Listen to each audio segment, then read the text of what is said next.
അല്പസമയത്തിനകം തന്നെ ആംബുലൻസുകൾ അവിടേക്ക് എത്തിച്ചേരും. മൃതദേഹങ്ങൾ പൊതുദർശനത്തിന് വെച്ചതിന് ശേഷം, നേരിയ സമയത്തേക്കെങ്കിലും പൊതുദർശനത്തിന് വെച്ച ശേഷം സർവ്വമത പ്രാർത്ഥനകൾ ഉണ്ടാകും. അതിനുശേഷമായിരിക്കും സംസ്കാര ചടങ്ങുകൾ. എത്രയും വേഗം തന്നെ സംസ്കാര ചടങ്ങുകൾ പൂർത്തീകരിക്കേണ്ടത്. PPE കിറ്റ് അടക്കം ധരിച്ചുകൊണ്ട് അതിനുള്ള തയ്യാറെടുപ്പുകൾ പൂർത്തിയാക്കുകയാണ്. സുരക്ഷാ മാനദണ്ഡങ്ങളൊക്കെ പാലിച്ചുകൊണ്ട്, മുൻകരുതലുകളൊക്കെ സ്വീകരിച്ചുകൊണ്ടാണ് സന്നദ്ധ സേവന പ്രവർത്തകർ അവിടെ നിൽക്കുന്നത്. അവർ ചെയ്യുന്ന കർമ്മങ്ങൾ എന്ന് പറയുന്നത് അത്രമേൽ ത്യാഗനിർഭരമാണ്. വിവിധയിടങ്ങളിൽ നിന്ന് കിട്ടിയിരിക്കുന്ന മൃതദേഹത്തിൻ്റെ അവശിഷ്ടങ്ങളടക്കം ദിവസങ്ങൾ പഴക്കമുള്ളവയൊക്കെയാണ് ചെളിയിൽ പൂണ്ടുകിടന്നത്, വെള്ളത്തിൽ കിടന്നിരുന്നത്. അങ്ങനെ പല സാഹചര്യങ്ങളിൽ കണ്ടെത്തിയ മൃതദേഹാവശിഷ്ടങ്ങളടക്കം കയ്യേറ്റുവാങ്ങി ദഹിപ്പിക്കാനുള്ള തയ്യാറെടുപ്പുകൾ സംസ്കരിക്കാനുള്ള തയ്യാറെടുപ്പുകളൊക്കെയാണ് അവർ നടത്തിയിരുന്നത്. ഇപ്പോൾ 8 മൃതദേഹങ്ങൾ മാത്രമാണ് സംസ്കരിക്കുന്നത് എന്നുള്ള തീരുമാനം പിന്നീട് വരികയുണ്ടായി. എന്നിരുന്നാലും ഇത്രയേറെ ദിവസങ്ങൾ പഴക്കമുള്ള മൃതദേഹങ്ങളാണ്. അവ ഏറ്റുവാങ്ങുന്നതിന് കൃത്യമായ സുരക്ഷാ മുൻകരുതലുകൾ, മാനദണ്ഡങ്ങളൊക്കെ പാലിക്കേണ്ടതുണ്ട്. അതെല്ലാം പൂർത്തിയാക്കിക്കൊണ്ടാണ് അവർ ഈ ഭൂമിയിൽ തയ്യാറായി നിൽക്കുന്നത്. രഘുനാഥ് നാരായണൻ വിവരങ്ങളുമായി ചേരുന്നുണ്ട്. രഘു, അല്പസമയത്തിനകം തന്നെ ആംബുലൻസുകൾ പ്രതീക്ഷിക്കുന്നുണ്ട് അല്ലേ?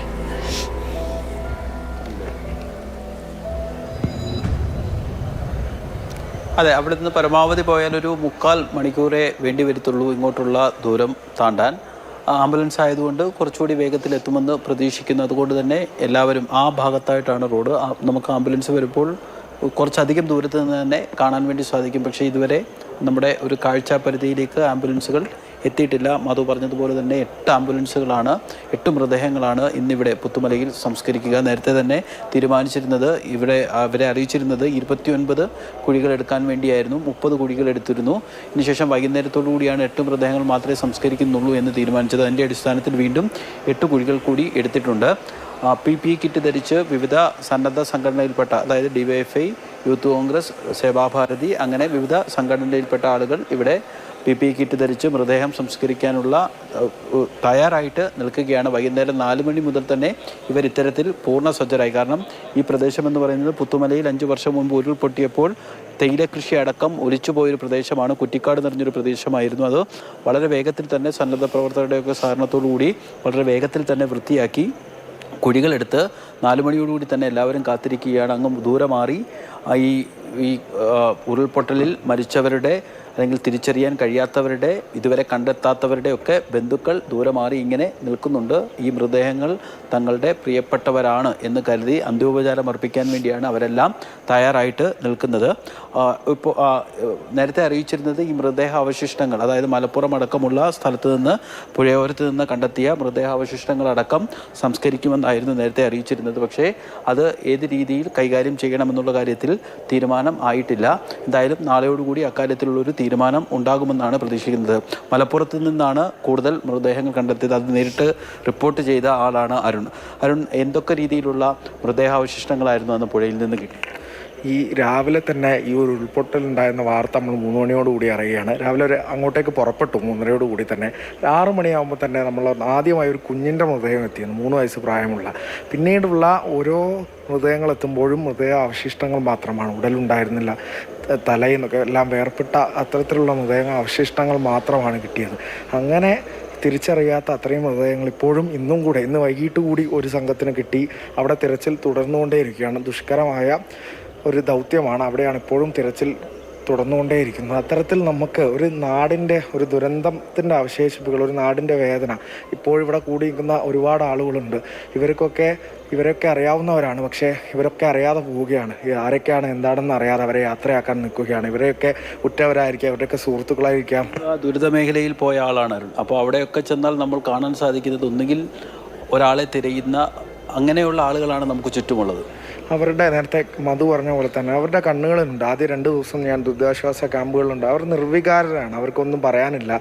എല്ലാം ബാക്കിയാക്കി, ഇനിയൊന്നും അവശേഷിക്കുന്നില്ല അവർക്ക്. അവരുടെ ഓരോ ആളുകളും ഓരോ പുതിയ കാര്യങ്ങൾ ഇങ്ങനെ പറഞ്ഞുകൊണ്ടേയിരിക്കും. അവരുടെ അനുഭവങ്ങൾ ഒരു മരവിപ്പാണ്. ആ മരവിപ്പ് നമുക്ക് ഇത്ര ദിവസം പിന്നിട്ടിട്ടും അതേ മരവിപ്പിൽ തന്നെയാണ് ഈ ദുരന്ത മുഖത്ത് നിൽക്കുമ്പോൾ നമുക്ക് മാറിയിട്ടില്ല എന്നുള്ളത് തന്നെയാണ്. ഇത്തരത്തിൽ ആളുകളെ യാത്രയാക്കാൻ വേണ്ടി ഇവരെ നിൽക്കുന്നവർക്ക് പോലും അറിയില്ല. ഈ സന്നദ്ധ പ്രവർത്തകരുടെ ഒരു കാര്യം കൂടെ ഞാൻ സൂചിപ്പിച്ചു പോവുകയാണ്. രാവിലെ ഉച്ചയ്ക്കാണ് നമ്മൾ സംസ്കാരം ഉണ്ടാകുമെന്ന് കരുതിയത്. അപ്പോഴത്തേക്ക് ഇതിനുള്ള തയ്യാറെടുപ്പുകൾ നടത്തിയവർ ഇവരൊന്നും ഉറങ്ങിയിട്ട് ദിവസങ്ങളായിട്ടുണ്ടാകും. ഒരു തല ചായച്ചൊക്കെ പല ജീപ്പിൽ കിടന്നുറങ്ങി 2 മണിക്കൂറൊക്കെ ഉറങ്ങി അങ്ങനെ നീക്കുകയാണ്. കാരണം നാട് ഇത്രമേൽ വലിയ ദുരിതം അനുഭവിക്കുന്നു.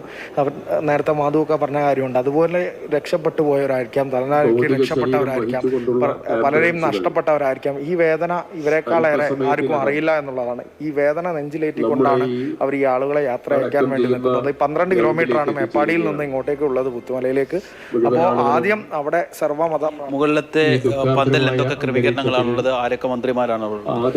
കെ രാജൻ ഉൾപ്പെടെയുള്ള മന്ത്രിമാരോടൊപ്പം തന്നെ യുവജന നേതാക്കളൊക്കെ തന്നെ ഇവിടെ എത്തിയിട്ടുണ്ട്. നേരത്തെ രാഹുൽ മാങ്കൂട്ടത്തിൽ, പി കെ ഫിറോസ് ഉൾപ്പെടെയുള്ള യുവജന നേതാക്കളുണ്ട്. റവന്യൂ മന്ത്രി രാജനാണ് നേരത്തെ ഈ കാര്യങ്ങളൊക്കെ കോർഡിനേറ്റ് ചെയ്തത്. ആശുപത്രിയിൽ നിന്ന് ഇങ്ങോട്ടേക്കുള്ള കാര്യങ്ങളെല്ലാം അത്തരത്തിൽ നേതൃത്വം നൽകിയത് റവന്യൂ മന്ത്രി തന്നെയാണ്. ഈ മുകളിലാണ് ഞാൻ സൂചിപ്പിച്ചതുപോലെ തന്നെ ഈ കുഴിമാടത്തിന് മുകളിലായുള്ള മേഖലയിലാണ് സർവ്വമത പ്രാർത്ഥന നൽകുന്നത്. അവിടെ ഈ 8 ശരീരങ്ങൾ എത്തിക്കും. അവിടെ പ്രാർത്ഥന കഴിഞ്ഞ ശേഷമായിരിക്കും എന്തായാലും ഇവിടെ സംസ്കരിക്കുക എന്നുള്ളതാണ്. അത് എത്രത്തോളം അരുൺ പൊതുവെ വളരെ ലൈറ്റ് ആയിട്ടുള്ള ആളാണ്. അരുൺ ഞാൻ നേരിൽ കണ്ടപ്പോൾ അരുൺ വല്ലാത്തൊരു ഇവിടെ നിൽക്കുന്ന മാധ്യമപ്രവർത്തകർ, സന്നദ്ധ പ്രവർത്തകർക്ക് അത്തരത്തിൽ വളരെ സംഘർഷം നിറഞ്ഞ ഒരു മാനസികാവസ്ഥയിലൂടെയാണ് കടന്നു പോകുന്നത്. വലിയ പ്രളയവും അല്ലെങ്കിൽ ഒക്കെ റിപ്പോർട്ട് ചെയ്തിട്ടുണ്ടെങ്കിൽ പോലും ഇത്രയും തീവ്രമായ ഒരു അപകടം പക്ഷേ ഞാൻ ഉൾപ്പെടെയുള്ള ആളുകൾ റിപ്പോർട്ട് ചെയ്യുന്നത് ആദ്യമാണ്. അതിന്റെ ഒരു മാനസിക സംഘർഷം എല്ലാവർക്കും ഉണ്ട്. ഇതിനു മുമ്പും പലയിടത്തും ഉരുൾപൊട്ടൽ ഉണ്ടായിട്ടുണ്ട്. പക്ഷേ ഇത്രയധികം ആളുകൾ മരിക്കുന്നത്, ഇത്രയധികം ആളുകൾ കാണാതാകുന്നത്, ഇത്രയധികം ആളുകളുടെ ശരീരാവശിഷ്ടങ്ങൾ മാത്രം ലഭിക്കുന്നത് എന്ന് മാത്രവുമല്ല, ഇത്രയധികം തിരിച്ചറിയാത്ത ആളുകളെ ഒന്നിച്ച് സംസ്കരിക്കുന്നതും ഒരു പക്ഷേ കേരളത്തിന്റെ ചരിത്രത്തിൽ ആദ്യമായിട്ടായിരിക്കാം.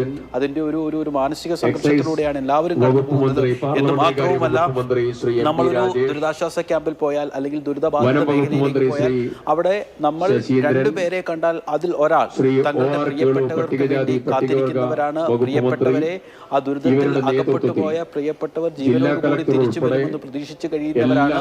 ഇല്ലെങ്കിൽ അന്ത്യകർമ്മം ചെയ്യാൻ അവരുടെ ശരീരത്തിന്റെ ഏതെങ്കിലും ഭാഗം കിട്ടുമെന്ന് പ്രതീക്ഷിച്ച് ജീവിക്കുന്നവരാണ്. അങ്ങനെയുള്ള ധാരാളം ആളുകളാണ്. ഇപ്പോൾ ഇവിടെ സംസ്കരിക്കാൻ പോകുന്നത് ആരുടെ മൃതദേഹമാണെന്ന് അറിയത്തില്ല, ഏത് ജാതിയിൽപ്പെട്ട ആളുകളുടെ ആണെന്ന് അറിയത്തില്ല, മതത്തിൽപ്പെട്ട ആളുകളുടെ ആണെന്ന് അറിയത്തില്ല. അത്തരത്തിൽ ഒരു വലിയ മാനസിക സംഘർഷത്തിലൂടെയാണ്. 150-ലധികം ആളുകളെയാണ് ഇതിൽ ഇനിയും കാണാനുള്ളത്. ആ 150-ലധികം കാണാനുള്ള ആളുകളുടെ ബന്ധുക്കളൊക്കെ ഇവിടെയുണ്ട്. അവരൊക്കെ പ്രതീക്ഷിക്കുന്നത് ഇത് ഞങ്ങളുടെ പ്രിയപ്പെട്ടവരാകാം. അതുകൊണ്ട് അല്ലെങ്കിൽ അത്തരത്തിൽ മാനസികാവസ്ഥയിലേക്ക് എല്ലാവരും എത്തിയിരിക്കുന്നു. അതുകൊണ്ടുകൂടിയാണ് ഇത്തരത്തിൽ കൂട്ടമായി തിരിച്ചറിയാത്ത ആളുകളെ കൂട്ടമായി സംസ്കരിച്ചുകൊണ്ട് അവിടെ ഒരു സ്മാരകം പോലെ എന്തെങ്കിലും പണിയാനുള്ളൊരു തീരുമാനത്തിലേക്ക് തദ്ദേശ സ്വയംഭരണ സ്ഥാപനം എത്തിയത്. എന്തായാലും വരുന്ന ദിവസങ്ങളിലൊക്കെ അതിനുവേണ്ടിയുള്ള ആലോചനകൾ നടക്കുമെന്ന് നമുക്ക് പ്രതീക്ഷിക്കാം. 8 മൃതദേഹങ്ങൾ അല്പസമയത്തിനകം ഇവിടെ എത്തും. തുടർന്ന് അവിടെ ഒരു ചെറിയ പൊതുദർശനം ഉണ്ടാകും. ഇതിനുശേഷം സർവ്വമത പ്രാർത്ഥനയുണ്ടാകും. ഇതിനുശേഷമായിരിക്കും എനിക്ക് പിറകിൽ കാണുന്ന കുഴികളിൽ തിരിച്ചറിയാത്ത ആ മൃതദേഹങ്ങൾ സംസ്കരിക്കുക.